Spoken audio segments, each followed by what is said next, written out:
भगवान कौन है? एक दार्शनिक कहानी। दुनिया का सबसे पुराना प्रश्न, भगवान कौन है? कई बार लोगों को जोड़ता है, कई बार तोड़ भी देता है। यह कहानी है एक ऐसे इंसान की जिसने जवाब किताबों में नहीं, मंदिरों में नहीं, बल्कि जीवन में खोजा। कहानी का नायक है समीर, जो बचपन से ही सवालों के साथ बड़ा हुआ। बचपन का पहला सवाल समीर 8 साल का था जब उसकी दादी का देहांत हुआ। लोग कह रहे थे, भगवान ने उसे अपने पास बुला लिया। समीर ने पिता से पूछा, भगवान कौन है? और उसने दादी को क्यों बुलाया? पिता के पास शब्द नहीं थे। माँ ने कहा, तू बड़ा होगा, खुद समझ जाएगा। समीर बड़ा होता गया, पर सवाल उसके साथ चलता रहा। धर्म के उत्तर जब वह किशोर था, स्कूल में धर्म की कक्षा में पढ़ाया गया, भगवान सृष्टि के रचयिता है। लेकिन उसके मन में उथल पुथल शुरू हो गई। उसने अपने अध्यापक से पूछा, अगर भगवान ने दुनिया बनाई तो भगवान को किसने बनाया? कक्षा में सन्नाटा छा गया। शिक्षक बोले, कुछ बातें सवालों से नहीं, विश्वास से समझी जाती है। उस दिन समीर को पहली बार लगा, शायद लोग भगवान के बारे में जितना जानते हैं उससे ज्यादा मानते हैं। विज्ञान के उत्तर कॉलेज में पहुंचकर उसने विज्ञान से उत्तर खोजने की कोशिश की। भौतिकी कहती थी, ब्रह्मांड ऊर्जा और पदार्थ का खेल है, ईश्वर जैसी कोई सत्ता नहीं। उसके प्रोफेसर मुस्कुराकर बोले, भगवान इंसानों द्वारा बनाई गई कल्पना है ताकि वे अपने भाई को संभाल सके।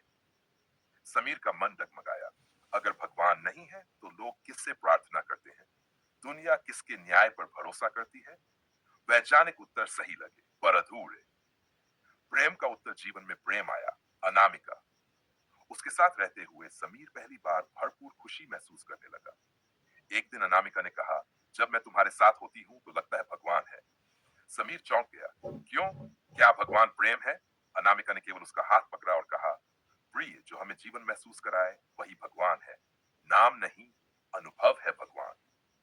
प्रेम ने समीर को बहुत कुछ सिखाया, पर जीवन केवल प्रेम नहीं होता। कुछ साल बाद अनामिका किसी और से प्रेम कर बैठी और चली गई। समीर फिर अकेला रह गया। उस दिन उसने सोचा, अगर भगवान प्रेम है तो प्रेम क्यों टूटता है? समीर के जीवन में एक ही साथ बहुत कुछ गिर गया। माँ बीमार, नौकरी छूट गई, कर्ज बढ़ गया। एक रात वह बारिश में पूरी रात बैठा रहा। आंसू बह रहे थे, पर कोई उत्तर नहीं मिल रहा था।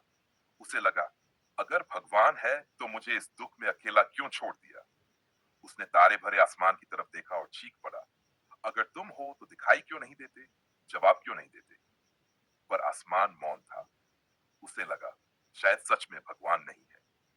मोर, अंतर्मन की आवाज। एक दिन वह आईसीयू में मां के साथ बैठा था। डॉक्टरों ने उम्मीद छोड़ दी थी। समीर चुपचाप बैठा रहा, न प्रार्थना न उम्मीद, बस मौन। अचानक उसने अपनी मां का हाथ पकड़कर महसूस किया, किसी ऊर्जा ने उसे भीतर से भर दिया। उसके मन में एक आवाज आई, जब सब छोड़ देते हैं तब भी तुम अकेले नहीं होते। मां बच नहीं पाई, पर समीर के भीतर कुछ बदल गया। दर्द के उस अंधेरे में उसे एक प्रकाश की झलक मिली जो शब्दों में नहीं थी। सैन, जानी से मुलाकात। कुछ महीनों बाद समीर मन की उलझन लेकर हिमालय की यात्रा पर निकला। वहां उसे नदी के किनारे एक वृद्ध साधु मिले। समीर ने पूछा, बाबा क्या भगवान सच में है? बाबा मुस्कुराए। तूने दर्द में किससे पुकारा था? समीर बोला, किसी को नहीं, शायद खुद को। बाबा की आंखें चमकी। तो भगवान ने जवाब भी तू ही सुना, क्योंकि भगवान बाहर नहीं, भीतर है। समीर हतप्रभ रह गया। तो भगवान मैं हूं? बाबा बोले, नहीं बेटा, तू भगवान नहीं, लेकिन भगवान तेरे बिना नहीं। जैसे सूर्य हर जल में झलकता है, वैसे वह प्रत्येक जीव में प्रतिबिंबित है। हर एक में अलग दिखता है, पर असल में सबका स्रोत एक ही है। अंतिम बोध वापसी पर समीर की सोच बदल चुकी थी। वह मंदिर जाता था, पर भगवान को मूर्ति में नहीं ढूंढता था, लोगों से मिलता था और हर मुख में भगवान की झलक खोजता था। उसे समान कहता है, नियमों में भगवान है। धर्म कहता है, विश्वास में भगवान है। प्रेम कहता है, अनुभूति में भगवान है। दुख कहता है, सहारे में भगवान है। और जीवन कहता है, हर उस क्षण में भगवान है जहां हम स्वयं से परे महसूस करते हैं। अब जब लोग उससे पूछते, भगवान कौन है, वह शांत मुस्कान के साथ कहता, भगवान वह नहीं जिसे देखा जाता है, भगवान वह है जिसे महसूस किया जाता है। भगवान कोई व्यक्ति नहीं, बल्कि वह चेतना है जो हमें अस्तित्व का एहसास कराती है। अंतिम वाक्य, हर मनुष्य अपने अनुभव के अनुसार भगवान को पाता है, रूप नहीं, एक अवस्था है, और जिसने ये अवस्था पा ली वह कभी अकेला नहीं रहता।